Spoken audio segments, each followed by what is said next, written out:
ಎಲ್ಲ ರೈತ ಬಂಧುವರಿಗೆ ನಮಸ್ಕಾರ. ನನ್ನ ಹೆಸರು ಕೀರ್ತಿಗೌಡ. ಇದು ಕೆ.ಆರ್.ಪೇಟೆ ತಾಲೂಕು, ಮಂಡ್ಯ ಜಿಲ್ಲೆ, ಬೂಕನಕೆರೆ ಹೋಬಳಿ, ಯಮಡಳ್ಳಿ ಗ್ರಾಮ. ಸೊ ನಿಮಗೆಲ್ಲ ಗೊತ್ತಿರೋ ಹಾಗೆ ಇವತ್ತು ಆರೋಗ್ಯವೇ ಭಾಗ್ಯ. ನಾವು ಎಷ್ಟೇ ಗಳಿಸ್ಲಿ, ಏನೇ ಮಾಡಲಿ, ಆರೋಗ್ಯ ಇಲ್ಲ ಅಂದರೆ ನಮಗೆ ಒಂದು ತೃಪ್ತಿ ಇಲ್ಲ, ಜೀವನದಲ್ಲಿ ಸಾರ್ಥಕತೆಯೇ ಇಲ್ಲ. ಸೊ ಆ ಕಾರಣದಿಂದ ನಾವು ಇವತ್ತು ಅಭಿವೃದ್ಧಿ, ಕೃಷಿ ಸಾಧನೆ ಅನ್ನೋ ಹೆಸರಲ್ಲಿ ಭೂಮಿನ ಹಾಳು ಮಾಡುವಂಥದ್ದಾಗಿರ್ಬೋದು, ಅಥವಾ ಭೂಮಿಗೆ ವಿಷ ಉಣಿಸೋದಾಗಿರ್ಬೋದು, ಅದೆಲ್ಲ ಭಾಳ ಕೆಟ್ಟದ್ದು. ಏಕೆಂದರೆ ಇದು ಹೆಂಗೆ ಏನು ಗೊತ್ತಾ, ಭೂಮಿ ಒಂದು ಜಾಗ ಇದ್ದಂಗೆ. ನಾವು ಇದ್ದಷ್ಟು ದಿನ ಇದ್ದು ಅದನ್ನು ಅಚ್ಚುಕಟ್ಟು ಮಾಡಿ ಬೇರೆಯವ್ರಿಗೆ ಉಳಿಸ್ಕೊಡ್ಬೇಕು. ಅದನ್ನು ನಾಳೆ ಈ ಭೂಮಿಗೆ ವ್ಯವಸಾಯಕ್ಕೆ ಬಂದರೂ ಕೂಡ ಅವ್ರಿಗೆ ಅದು ಅನುಕೂಲ ಆಗಿರಬೇಕು.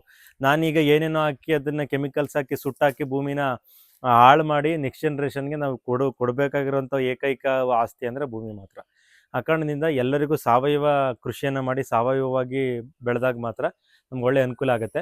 ಸೊ ಆ ನಿಟ್ಟಿನಿಂದ ನಿಮಗೆ ಪಾಳ್ಯಕಾರ ಅವ್ರು ಗೊತ್ತಿರ್ಬೋದು, ನಾರಾಯಣ ರೆಡ್ಡಿ ಅವರಾಗಿರ್ಬೋದು, ಮತ್ತು ಸುಮಾರು ರೈತ ಸೈನಿಕರು, ರೈತ ಹೋರಾಟಗಾರರು ಹಲವಾರು ಹೇಳೋದೊಂದೇ, ಸಾವಯವವಾಗಿ ಯಾವುದೇ ರೀತಿ ಗೊಬ್ಬರಗಳನ್ನ, ಅಂದರೆ ನೀವು ಸಾಕಿರುವಂಥ ಹಸು, ಕುರಿ, ಕೋಳಿ ಗೊಬ್ಬರಗಳನ್ನ ಬಿಟ್ಟು ಬೇರೆ ಯಾವುದೇ ರೀತಿ ರಾಸಾಯನಿಕ ಗೊಬ್ಬರವನ್ನು ತರಬೇಡಿ. ನಿಮಗೆ ಗ್ರೋತ್ ಪ್ರಮೋಟರ್ಸ್ ಆಗಿರ್ಬೋದು, ಎಲ್ಲವನ್ನ ನಿಮ್ಮ ತೋಟದಲ್ಲೇ ರೆಡಿ ಮಾಡ್ಕೋಬೋದು. ನೋಡಿ, ನಮ್ಮದು ಸಾವಯವದಲ್ಲಿ ಮಾಡ್ತಾ ಇರೋಂಥ ತೋಟ ಮಾಡಲಾಗಿ ನೀವು ನೋಡಿ, ಆಲ್ರೆಡಿ ಇದು ಒಂದು 2 ವರ್ಷದ ಪೆಪ್ಪರು ಇದೆ, ನಿಮಗೆ ಕಾಣಿಸ್ತಾ ಇರ್ಬೋದು ಇಲ್ಲೆಲ್ಲ. ಸೊ ಈ ಥರ ನಿಮಗೆ ಸಾವಯವವಾಗಿ ತೋಟವನ್ನು ಕೂಡ, ನಿಮಗೆ ಒಂದು ಖಾಲಿ ಜಮೀನಿದೆ, ನನಗೊಂದು ವರ್ಷದೊಳಗಡೆ ಸಾವಯವ ತೋಟ ರೆಡಿ ಆಗಬೇಕು ಅಂದರೆ ಅದನ್ನು ಕೂಡ ನಾವು ನಿಮಗೆ ಮಾಡಿಕೊಡ್ತೀವಿ. ಒಂದು ವೈಜ್ಞಾನಿಕ ಸಲಹೆ ಕೊಟ್ಟು ಕಂಪ್ಲೀಟಾಗಿ ನಿಮಗೆ ಖಾಲಿ ಜಮೀನಿದೆ ಅಂದರೆ ನಾವು ಬಂದು ಅಲ್ಲಿಗೆ ಎಲ್ಲ ಥರ ಗಿಡಗಳನ್ನ ನೆಟ್ಕೊಟ್ಟು, ಗ್ಲಿರಿಸಿಡಿಯ, ಅಗಸೆ, ನುಗ್ಗೆ ಎಲ್ಲ ಥರ ಮಾಡಿ, ನಿಮಗೆ ಫ್ರೂಟ್ ಟೈಪ್ ಪ್ಲ್ಯಾಂಟ್ ಬೇಕಾ, ಅಥವಾ ಅಡಿಕೆ ಬೇಕಾ, ಅಥವಾ ಫಾರೆಸ್ಟ್ರಿ ಮರಗಳು ಬೇಕಾ, ಸೊ ನಿಮ್ಮ ಅನುಗುಣದ ಮೇಲೆ. ಈಗ ನೋಡಿ, ನಮಗೆ 6 ತಿಂಗಳಿಗೆ ಇಳುವರಿ ಬೇಕಾ, ಅಥವಾ 6 ತಿಂಗಳಿಗೆ ದುಡ್ಡು ಬೇಕಾ, 1 ವರ್ಷಕ್ಕೆ ನನಗೆ ಇನ್ಕಮ್ ಬರಬೇಕಾ, ಅಥವಾ ತಿಂಗಳ ನನಗೆ ಲಾಭ ಬರಬೇಕಾ, ಅಥವಾ 10 ವರ್ಷಕ್ಕೆ ಲಾಭ ಬರಬೇಕಾ, ಈ ಥರ ನಿಮಗೆ ರಿಕ್ವೈರ್ಮೆಂಟು, ನಮಗೇನು ಅವಶ್ಯಕತೆ ಇರ್ತದೆ ಅದ್ರ ಬೇಸಿಸ್ ಮೇಲೆ ನಾವು ತೋಟವನ್ನು ರೆಡಿ ಮಾಡಿಕೊಡ್ತೀವಿ. ನಿಮಗೆ ಎಲ್ಲ ಕಾಣ್ತಾ ಇರ್ಬೋದು ನೋಡಿ, ಸುತ್ತೆಲ್ಲ ಬರೀ ಮಲ್ಚಿಂಗ್ ಕೆಳಗಡೆ ಬಿದ್ದಿರುವಂಥದ್ದು. ಇವೆಲ್ಲ ನೋಡಿ, ಇದೆಲ್ಲ ಪೂರ ಇದೆಲ್ಲ ಕಡ್ಡಿ ಕಸದ ಪುಡಿ. ಸೊ ಈ ಥರ ನಮಗೆ ಒಂದು ಆರ್ಗ್ಯಾನಿಕ್ ಆಗಿ ಮಾಡಿದಾಗ ನಮ್ಮದು ತೋಟದಲ್ಲಿರುವಂಥ ಗೊಬ್ಬರ ಏನು ಅಂದರೆ ವೇಸ್ಟೇಜ್. ಈಗ ಹಸಿರನ್ನು ಹಸುಗೆ ಕೊಟ್ಟು ಅದು ತಿಂದು ಕರಗಿಸೋ ಬದಲು ನಮ್ಮ ಹಸಿರನ್ನ ನಾವೇ ತೋಟಕ್ಕೆ ಹಾಕಿದಾಗ ಅದು ಡೈರೆಕ್ಟಾಗಿ ಇನ್ನೂ ಫ್ರೆಶ್ ಆಗಿ ಗಿಡಗಳಿಗೆ ಸಿಗ್ತದೆ.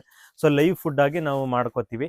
ಹಾಗಾಗಿ ಸೊ ರೈತರು, ಈಗ ನೋಡಿ, ನಿಮ್ಮದು ಬರಡು ಭೂಮಿ ಆಗಿದೆ, ನೀರಿಲ್ಲ, ಖಾಲಿ ಜಮೀನು ಅಂದರೆ ಅದನ್ನು ಜಸ್ಟ್ ಒಂದೇ ವರ್ಷದಲ್ಲಿ, ಒಂದು 2 ರಿಂದ 3 ವರ್ಷದಲ್ಲಿ ನಾವು ಸಂಪೂರ್ಣ ರಾಸಾಯನಿಕ ಮುಕ್ತ ತೋಟವನ್ನು ಮಾಡ್ಬೋದು.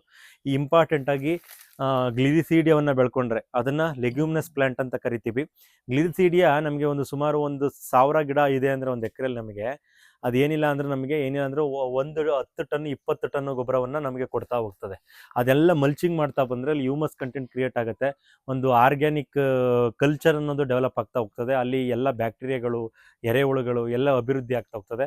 ನೋಡಿ, ಒಂದು ಎರೆಹುಳ ಒಂದು ದಿನದಲ್ಲಿ ಸರಿಸುಮಾರು ಅದರ 3 ಪಟ್ಟು ಗೊಬ್ಬರವನ್ನು ಉತ್ಪತ್ತಿ ಮಾಡ್ತದೆ. ಈಗ ನೋಡಿ, ಒಂದು ಎರೆಹುಳ ನಿಮಗೆ 100 ಗ್ರಾಮ್ ಇದೆ ಅಂದರೆ ಒಂದು 150 ಗ್ರಾಮು ಒಂದು ದಿನದಲ್ಲಿ ಗೊಬ್ಬರವನ್ನು ಉತ್ಪತ್ತಿ ಮಾಡ್ತದೆ. ನಿಮಗೆ 1 ಟನ್ನು ಎರೆಹುಳುಗಳು ನಮ್ಮ ಭೂಮಿಲಿ ಇದೆ ಅಂದರೆ, ನಾವು ಆ ಥರ ಡೆವಲಪ್ ಮಾಡಿಕೊಂಡ್ರೆ ನಿಮಗೆ 1.5 ಟನ್ನು, 1.5ರಿಂದ 3 ಟನ್ನು ನಮಗೇನು ಬರ್ತದೆ, ನಿಮಗೆ ಫ್ರೀಯಾಗಿ ಉಚಿತವಾಗಿ ಪ್ರತಿದಿನ ಗೊಬ್ಬರ ಸಿಗ್ತಾ ಹೋಗ್ತದೆ. ಆಮೇಲೆ ಎರೆಹುಳುಗಳ ಸಂಖ್ಯೆ ಜಾಸ್ತಿ ಆಗೋದ್ರಿಂದ ನಮ್ಮ ಭೂಮಿಲಿ ರಂಧ್ರಗಳಾಗುತ್ತೆ. ಎರೆಹುಳು ವಿಶೇಷತೆ ಏನು ಅಂದರೆ, ಒಂದು ಓಲಲ್ಲಿ ಹೋಗಿರೋದು ಅದೇ ಓಲಲ್ಲಿ ಮೇಲ್ಗಡೆ ಬರಲ್ಲ, ಬೇರೆ ಓಲಿಂದ ತೂತು ಮಾಡ್ಕೊಂಡು ರಂಧ್ರ ಮಾಡ್ಕೊಂಡು ಮೇಲ್ಗಡೆ ಬರುತ್ತೆ. ಈ ಥರ ಆದಾಗ ನಮ್ಮ ತೋಟಕ್ಕೆ ಬಂದಂಥ ನೀರು ಬೇರೆ ತೋಟಕ್ಕೆ ಹರಿದೋಗಲ್ಲ, ಅದೆಲ್ಲ ಏನಾಗುತ್ತೆ, ಅಲ್ಲೇ ಹಿಂಗೋಗುತ್ತೆ. ಮತ್ತು ಅಲ್ಲಿ ಒಂದು ಒಳ್ಳೆ ವಾತಾವರಣ ಕ್ರಿಯೇಟ್ ಆಗುತ್ತೆ, ಮತ್ತು ಸಮೃದ್ಧವಾಗಿ ಬೆಳೆಯುತ್ತೆ. ಆಮೇಲೆ ಇನ್ನೊಂದೇನು ಅಂದರೆ, ಈಗ ಪಾಳು ಭೂಮಿ, ಬಂಜರು ಭೂಮಿ ಅಂದಕ್ಕೆ ನವಧಾನ್ಯಗಳನ್ನು ಬಿತ್ತಿ ಒಂದು 3 ರಿಂದ 4 ಸಾರಿ ಉಳುಮೆ ಮಾಡಬೇಕು. ಈಗ ಒಂದು ಸಾರಿ ಉಳುಮೆ ಬಿತ್ತಿತೀವಿ, ಒಂದು ಒಳ್ಳೆ ಹೈಟ್ ಬರುತ್ತೆ, ರೋಟ್ರಿ ಓಡಿಸ್ಬೇಕು, ತಿರ್ಗಾ ಬರ್ತೀವಿ, ಒಳ್ಳೆ ಹೈಟ್ ಬರುತ್ತೆ. ಈ ಥರ ಒಂದು 2 ರಿಂದ 3 ಸಾರಿ ಮಾಡಿದಾಗ ಮಣ್ಣಿಗೆ ಒಂದು ಇನಿಷಿಯಲ್ ನ್ಯೂಟ್ರಿಯೆಂಟ್ನ ಮಿಕ್ಸಿಂಗ್ ಕೊಟ್ಟಂಗೆ ಆಗುತ್ತೆ ಆರ್ಗ್ಯಾನಿಕಲ್ಲಿ. ಆನಂತರ ನಾವೇನು ಮಾಡ್ಬೋದು, ಒಳ್ಳೆ ಅಡಿಕೆ ಆಗಿರ್ಬೋದು, ಈ ಥರ ಪ್ಲಾಂಟೇಷನ್ನ ಮಾಡ್ಕೋಬೋದು. ಆಮೇಲೆ ಪಂಚತರಂಗಿಣಿ ಯೋಜನೆಯಲ್ಲಿ ನಾವು ತೋಟವನ್ನು ರೆಡಿ ಮಾಡಿಕೊಡುವಂಥದ್ದು.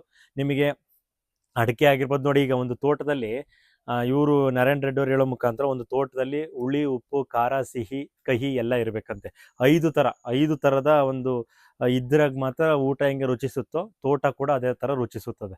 ಹಂಗಾಗಿ ನಾವು ಅಡಿಕೆಯಿಂದ ಹಿಡಿದು ಮೆಣಸು, ಮತ್ತು ಬಾಳೆ, ಮತ್ತು ಸಣ್ಣ ಸೆಣಬು, ತರಕಾರಿ ಗಿಡಗಳು, ಶೇಂಗಾ, ಅದ್ರ ಜೊತೆಗೆ ಈರುಳ್ಳಿ, ಮತ್ತು ಅರಿಶಿಣ, ಶುಂಠಿ, ಆಮೇಲೆ ತೆಂಗು, ಬಾರ್ಡರ್ಗಳಿಗೆ ದೊಡ್ಡ ದೊಡ್ಡ ಟೀಕು ಅಥವಾ ಮಹಾಗನಿ ಈ ಥರ ಎಲ್ಲ ಮಾಡಿದಾಗ ಏನು ಗೊತ್ತಾ, ಈಗ ನೋಡಿ ನಿಮ್ಮದು ಖಾಲಿ ಜಮೀನು ಒಂದು 40 ಡಿಗ್ರಿ ಟೆಂಪ್ರೇಚರ್ ಇದೆ, ಒಂದು ಲೇಯರ್ ಮರ ಹಾಕೊಳ್ಳಿ, 30 ಡಿಗ್ರಿ ತಾಂಬನ್ನಿ ಅದನ್ನು, 40 ಡಿಗ್ರಿ ಇದ್ದು ಟೆಂಪ್ರೇಚರ್ 30 ಡಿಗ್ರಿ ಆಯಿತು. ಇನ್ನೊಂದು ಥರ ಮರ ಹಾಕೊಳ್ಳಿ, ಅಡಿಕೆ ಹಾಕ್ಕೊಳ್ಳಿ, ಮೊದಲು ತೆಂಗು ಹಾಕಿದ್ರಿ, ಬಾರ್ಡ್ರಿಗೆ ಅಡಿಕೆ ಹಾಕಿದ್ರಿ, ಈಗ ತಿರ್ಗಾ ಅದ್ರ ಜೊತೆಗೆ ಇದು ಕೆಲವು ಹಣ್ಣಿನ ಗಿಡಗಳು ಹಾಕೊಳ್ಳಿ, ಅದು ಇದು ಜಾಕ್ ಫ್ರೂಟ್ ಆಗಿರ್ಬೋದು, ಮ್ಯಾಂಗೋ ಆಗಿರ್ಬೋದು, ಸೀಬೆ ಆಗಿರ್ಬೋದು, ಮೆಕಡೋಮಿ ಆಗಿರ್ಬೋದು, ಹಣ್ಣಿನ ಗಿಡಗಳು ಹಾಕೊಳ್ಳಿ. ಅದಾದಮೇಲೆ ಬಟರ್ ಫ್ರೂಟ್ ಹಾಕಿದ್ಮೇಲೆ ಅದೊಂದು 20 ಡಿಗ್ರಿ ಬರುತ್ತೆ, ಆಗ ಮೆಣಸು, ಏಲಕ್ಕಿ ಈ ಥರ ಹಾಕೋಬೋದು.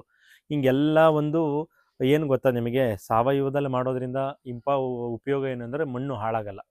ಈಗ ನೋಡಿ ಇದು ನಮ್ಮ ಮಣ್ಣೇನೆ, ಈಗ ನಾವು ಇದನ್ನು ಯಾವುದೋ ಬೇರೆ ಬಾಡಿಗೆಗೆ ತೊಗೊಂಡಿಲ್ಲ, ಇವತ್ತೇನೋ ಹಾಕ್ಬಿಟ್ಟು ಸಾವಯವ ಈಗೇನೋ ತೆಗೆದುಬಿಟ್ರೆ ನಮಗೆ ಲಾಂಗ್ ಟರ್ಮ್ ಏನಾಗುತ್ತೆ, ಮಣ್ಣು ಉತ್ಪತ್ತಿ ಮಾಡಲ್ಲ, ಒಂಥರ ಶಾರ್ಟ್ ಟರ್ಮ್, ಈಗ ಕೆಲವು ಹೊತ್ತು ಓಡ್ತದೆ ಆಮೇಲೆ ಆಫ್ ಆಗಿಬಿಡುತ್ತೆ.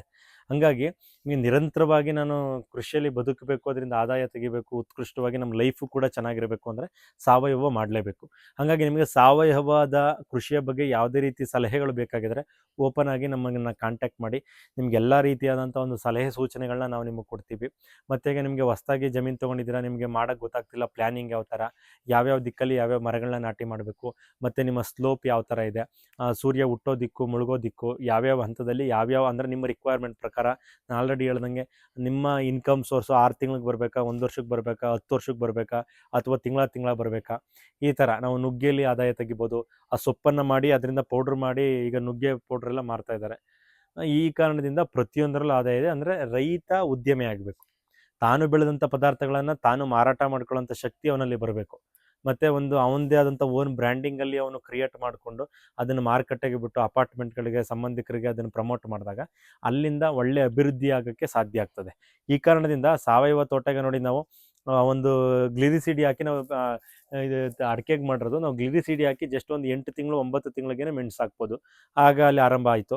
ಮತ್ತು ಅದ್ರ ಮಧ್ಯೆ ಏಲಕ್ಕಿ ಹಾಕೋಬೋದು, ಈಗೆಲ್ಲ ಏಲಕ್ಕಿ ಹಾಕಿದ್ದೀವಿ, ಈಗೆಲ್ಲ ತೆಗೆದಿದ್ವಿ, ತಿರ್ಗಾ ಹಾಕ್ತಾ ಇದ್ದೀವಿ ಇಲ್ಲಿಗೆ. ಸೊ ಈ ಥರ ನೀವು ಸಾವಯವಾಗಿ ಮಾಡ್ಕೊಳ್ಳೋದ್ರಿಂದ ನೀರು ಕಡಿಮೆ ಕೇಳುತ್ತೆ. ಆಗ ನಿಮಗೆ ಒಂದು 5 ತಿಂಗಳು 6 ತಿಂಗಳು ನೀರಿಲ್ಲ ಅಂದರೆ ತೋಟ ಸಾಯಲ್ಲ, ಒಳ್ಳೆ ನೆರಳು ಕ್ರಿಯೇಟ್ ಆಗುತ್ತೆ, ಮಲ್ಕೋಬೋದು ಇಲ್ಲಿ.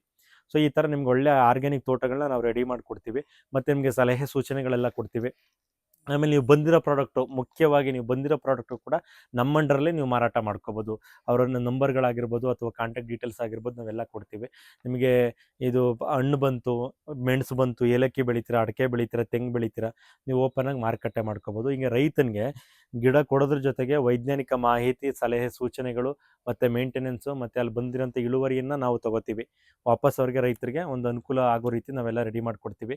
ಹೀಗೆ ಎಲ್ಲ ನಿಟ್ಟಿನಲ್ಲಿ ರೈತರು ಸಾವಯವವಾಗಿ ಕೈ ಜೋಡಿಸಿದಾಗ ಸುಸ್ಥಿರವಾದ ಬದುಕು ಮತ್ತು ಸುಸ್ಥಿರವಾದಂಥ ದೇಶದ ಆರ್ಥಿಕತೆಯನ್ನು ಎತ್ತಲಿಕ್ಕೆ ಸಾಧ್ಯ ಆಗ್ತದೆ. ರಾಸಾಯನಿಕ ಮುಕ್ತ ಮಣ್ಣನ್ನು ನಾವು ಮಾರಾಟ ಮಾಡಬೇಕು. ಈ ಹಿಂದೆ ಬ್ರಿಟಿಷರು ಆ ಟೈಮಲ್ಲೆಲ್ಲ ಬೇರೆ ಯಾರೋ ಗೊಬ್ಬರ ಪ್ರಮೋಷನ್ಗೆ ಸರ್ಕಾರಕ್ಕೆ ಲಾಭ ಬರುತ್ತೆ ಅಂತೇಳಿ ಟಿ ವಿಯಲ್ಲಿ ಸಿನಿಮಾಗಳಲ್ಲಿ ಗೋಡೆ ಮೇಲೆ ಪೋಸ್ಟರ್ಗಳನ್ನೆಲ್ಲ ಹಾಕಿ ಯೂರಿಯಾ, ಸುಪಾಲ, ಅದು ಇದು DAPಗಳನ್ನ ತೋರಿಸ್ಬಿಟ್ರು. ರೆಡಿ ಮಿಕ್ಸ್ಚರ್ಗಳೆಲ್ಲ ಬಂದಿದೆ ಈಗ. ಹಂಗಾಗಿ ಅದನ್ನೆಲ್ಲ ಹಾಕಕ್ಕೆ ಹೋಗಬಾರ್ದು, ಮಣ್ಣಿಗೆ ನಾವೇ ರೆಡಿ ಮಾಡ್ಕೋಬೇಕು. ಈಗ ನೋಡಿ, ಬಾಳೆ ಇದೆ, ಎಕ್ಕದೆಲೆ ಇದೆ, ಮತ್ತು ಬಾಳೆ ದಿಂಡು ಫುಲ್ಲು ಪೊಟ್ಯಾಷಿಯಮ್ ಇರ್ತದೆ, ಮತ್ತು ಗ್ಲಿರಿಸೀಡಿಯಾ, ನುಗ್ಗೆ, ಅಕ್ಸೆಯಲ್ಲಿ NPK ಸಿಗ್ತದೆ, ಮತ್ತು ಗ್ರೋತ್ ಪ್ರಮೋಟರ್ಸು, ಗ್ರೋತ್ಫುಲ್ ಹಾರ್ಮೋನ್ಸ್ ಆಗಿ ನಾವು ಕೆಲವು ಗಿಡದ ಎಲೆಗಳನ್ನ ಬಳಸ್ಕೋಬೋದು.